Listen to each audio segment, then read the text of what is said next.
mga nag-judge kay Jason na dahil mas marami ka raw work, mas malaki kang kumita, tapos yung nababash siya because parang hindi daw good provider.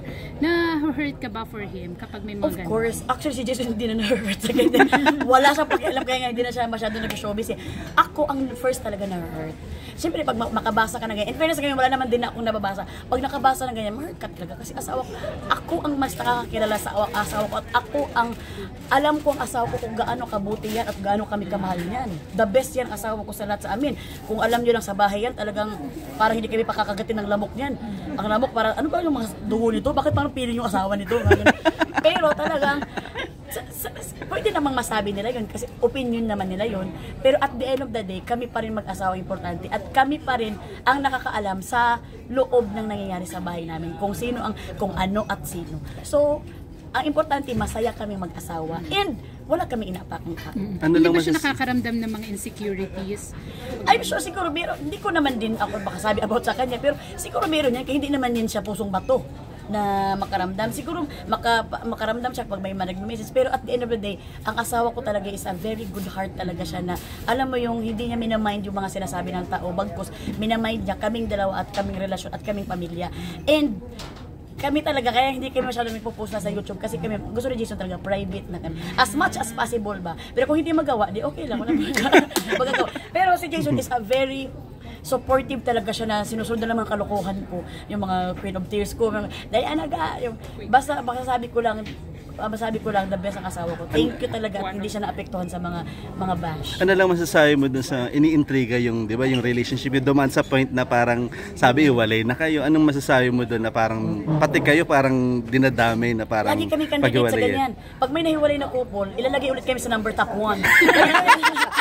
Hindi lang kami makapost, talagang number 1 kami sa listahan. Narito na naman tayo sa listahan ng mga hiwalayan. Pero syempre kami mag-asawa, kami is a very traditional kasi kami na mag-asawa ni Jason. Kasi old school kami eh. Mag-away man kami, siguro magkaroon man ng mga layasan o mga ano. Very normal yon kasi wala namang mag-asawa na hindi nag-aaway. So, kahit sa probinsya nga, kung tatanungin yung mga probinsya, may mga nag-aaway nga dyan eh. The highlights lang kasi artista kami. Pero kami, very normal kami mag-asawa na kung mag-away man kami, hindi kami maghihiwalay. Bakit? Kailangan ko, ang maghihiwalay kasi kailangan mo pa mag-file ng mga annulment. Ang haba pa ng hiwalayan. Saka ka magsasabi kung nakapirma na kayo ng annulment. Pero kami talaga, kaya masasabi ko, ano ba yung mga chismis na hiwalay? Hindi pa naman yan hiwalay. Baka nag-away lang. Kasi kami talaga, nag-aaway. Alam nga naman, hindi kayo mag-away. Tigilan natin ang away lang sa press. Hindi naman pwedeng ganun, di ba? So, talagang kami, nag-aaway talaga kami. Pero at the end of the day, pinipili namin isa't isa para sa mga bata. Pero dumating na ba sa point na parang dumating na sa sobrang away niyo, parang gusto niyo nang dumating sa point na gano'n? Lagi naman yan, labo na first year sa inyong relasyon. Di ba pag first year mang immature pa kayo, kung di ganun, hiwalay na tayo. Ganun. Yung parang mga ganun. Pero at the end of the day, hindi nyo pa rin pakikinggan yan kasi kapag ilang days lang nga, mamimiss nyo ng isa't isa. Mga ganun naman. So, ibig sabihin, talagang mas strong yung relationship ninyo, yung na-build nyo na, kaysa doon galit nyo sa isa't isa. Selosa ka ba?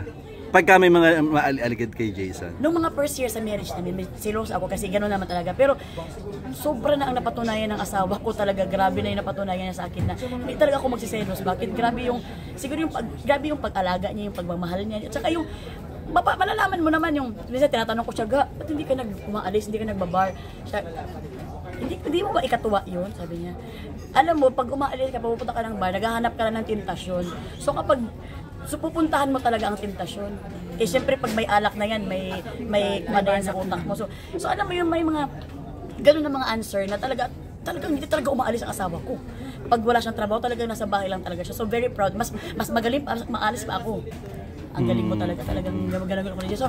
So talagang the best talaga asawa ko, yan ang masabi ko. Yung time na inafairan ka na magparitoke, si Jason ba parang ayaw niya rin? Ayaw din pala niya magparitoke ako. Kasi daw baka iba na yung makarelasyon niya. Kasi pinakasalan ka niya because of who you are. Naman, sabi ko, magpalahi po ako. huwag kang magpalay po. Sabi niya. So, hayaan ko lang daw na magpapayat ako, yung natural lang. So, hindi naman sa ayaw niya. Siguro sa kanya, gusto niya yun para sa akin na ayaw kong maggalaw sa akin. Dahil gusto niya, yun, doon niya ako minahal. Meloy, may 10 questions lang ako na parang fast talk. Okay lang ba? Related po yan. 10 questions. Pero last na lang, Melay, what do we expect dito sa one-on-one ninyo? Lito. We expect happiness. We expect joy and we expect life. Na, alam mo yung totoong life talaga na ma-experience mo sa kwento ng buhay ng at mga kuanisms. Kasi sila yung ating ini-interview eh. So, expect happiness, joy, and more exciting stories. Tapos tawag dito, ma-expect din ba namin makasama mo yung mga family mo dito? And then yung anak, ma-interview mo rin sila personally. Parang gusto nilang interview yung mga anak ko kasi nagbibisay din sila. Pero hindi ko lang alam kung kaya ng camera at saka audio man. Kasi baka sumabog yung mga sobrang ingay ng dalawa. So, i-expect na lang nila ang hindi expectation. Ano ang Bisaya word na nagde-describe sa buhay mo ngayon? Ang Bisaya word na nagde-describe sa buhay ko ngayon is wala talaga walang ibang word kundi kuan. Kasi bakit pwede mo siyang, ang kuan kasi na word is pwede mo siyang ibigay sa iba-ibang word.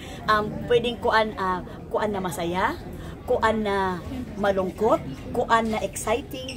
Yun talaga, kasi lahat ng buhay, hindi naman tayo pwede laging masaya. Meron din tayong mga pangamba at mga pero at the end of the day, kuan pa rin ang buhay natin. Kakayanin natin. Meloy pa, video greet lang.